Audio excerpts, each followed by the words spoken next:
मैं Ayushi Saxena APJ Abdul Kalam youth club की member हूँ और आज राष्ट्रीय बालिका दिवस के उपलक्ष्य में मैं आपको एक अभिशाप कन्या भ्रूण हत्या के बारे में कुछ बताना चाहूंगी। अच्युतम केशवम कृष्ण दामोदरम, अच्युतम केशवम कृष्ण दामोदरम, राम नारायणं जानकी वल्लभम। कौन कहता है भगवान होते नहीं, कौन कहता है भगवान होते नहीं, कौन कहता है भगवान होते नहीं, मीरा के जैसे बुलाते नहीं।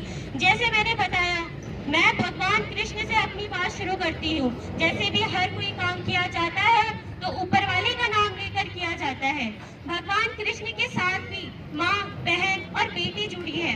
कृष्ण जानकी माता का नाम आप सभी जानते हैं, यशोदा माँ का नाम आप सभी जानते हैं। तो आखिर जब हमें पता है कि भगवान जी के समय से बेटियों की, स्त्रियों की बहुत ज्यादा महत्वता है, तो आज के दौर में हम कन्या भ्रूण हत्या क्यों करते हैं? एक बच्ची को जो बेचारी जन्मी नहीं होती है, उससे पहले 4 महीने के बाद उसे क्यों मार देते हैं? जब एक बच्ची बन जाती है अखबार की खबर, या वो रह जाती है जिंदगी से बेखबर। कभी वो पाई जाती है किसी कूड़ेदान में, या वो नहीं आ पाती है जिंदगी जंजाल में।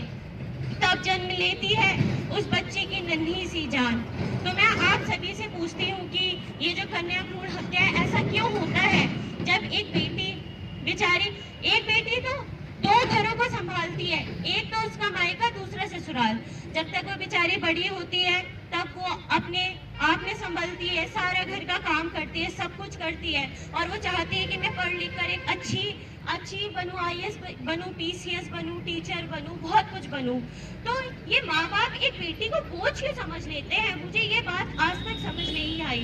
उन माँ बाप के लिए ये बेटी बोझ कैसे हो सकती है, जबकि एक बेटी में भी तो जान होती है। बेटे का लालच बेटे मारता है। भगवान भी जो अपने कैमरे में हर सीन को कैद कर ले जाता है, जो अपने कैमरे में हर सीन को कैद कर ले जाता है और दुखियों के दुख पीन ले जाता है। मत भूलो तुम लोग, जो बेटे को मारेगा, जो बेटी को मारेगा, वो उससे बेटा छीन ले जाता है। अब मैं आपको बताती हूँ, एक बेटी जो वो 4 महीने अपनी माँ के पेट में थी, तब उसने अपनी माँ से बात कही। जब उसे पता चला कि मेरी माँ मुझे अभी मारने वाली है और मैं इस दुनिया में नहीं आऊंगी, तो वो बेटी बहुत ज्यादा वेदना के साथ एक बात कहती है। आप अपने दिलों को उसकी गहराई तक, उसके दिल की गहराई तक जोड़िए मेरी इन पंक्तियों के माध्यम से। एक बार सुन लो पुकार ये हमारी, एक बार सुन लो पुकार ये हमारी, कोख में न मारो बाबुल बेटी हूँ तुम्हारी, कोख में न मारो बाबुल बेटी हूँ तुम्हारी। रो रो कर अरदास करूंगी पिता मेरे सुन लेना, रो रो कर अरदास करूंगी पिता मेरे सुन लेना। रूखी सूखी रोटी देना, देना चना चबेला, रूखी सूखी रोटी देना, देना चना चबेला, रूखी सूखी रोटी देना, देना चना चबेला।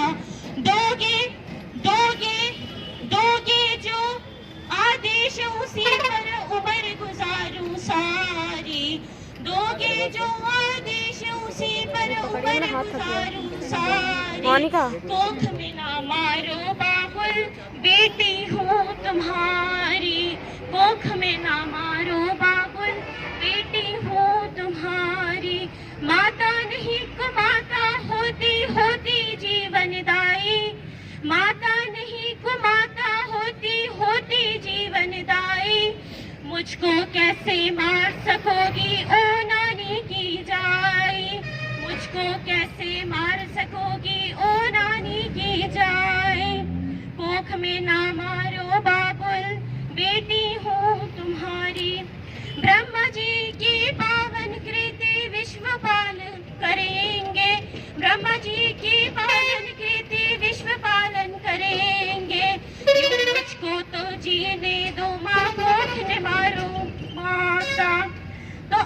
सुनी। मैंने क्या कहा कि एक बेटी जो अभी कोख में है और उसे पता चला कि अब मुझे मारा जा रहा है, तब उसकी वेदना ये थी कि माँ मुझे ये जीवन तो देखने दो, ये दुनिया तो देखने दो।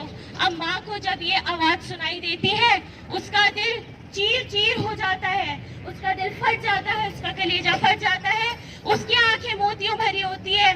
मोतियों भरी आंखों से वो माँ कहती है, क्या करेगी इस दुनिया में आके तू? यहाँ कुछ नहीं है तेरा, यहाँ तुझसे कोई प्यार नहीं करेगा, यहाँ पे है तो सिर्फ बलात्कार, रेप, मर्डर और लड़कियों को परेशान करना, और कुछ नहीं है तेरे लिए। तू मत हा, तेरी किस्मत अच्छी है कि तू अभी तक नहीं जन्मी। तो वो बेटी कहती है, नहीं माँ, मुझे तो मौका दे दो, एक बार मौका दे दो। वो कहती है, मुझे एक बार तो मौका दो, मैं आऊंगी यहाँ पर और मैं आके अपना ही इंद्रधनुष बनाऊंगी। माँ को समझाती है, ये संसार सारा देखेगा, मैं इस दुनिया को बदलूंगी। एक बार तो मैं ये बेटी बन के यहाँ आऊंगी और सबके मुंह पे ताले लगाऊंगी जो जो ये बोलते हैं बेटी एक अभिशाप है, बेटी एक बोझ है और बेटी जिसके घर में है वो मनहूस है। ऐसा बिल्कुल भी नहीं है। मैं सबको समझाऊंगी, समय बदलेगा, जग बदलेगा, बदलेगा ये संसार और अब नहीं रहेगी नारी अबला बेचारी। धन्यवाद।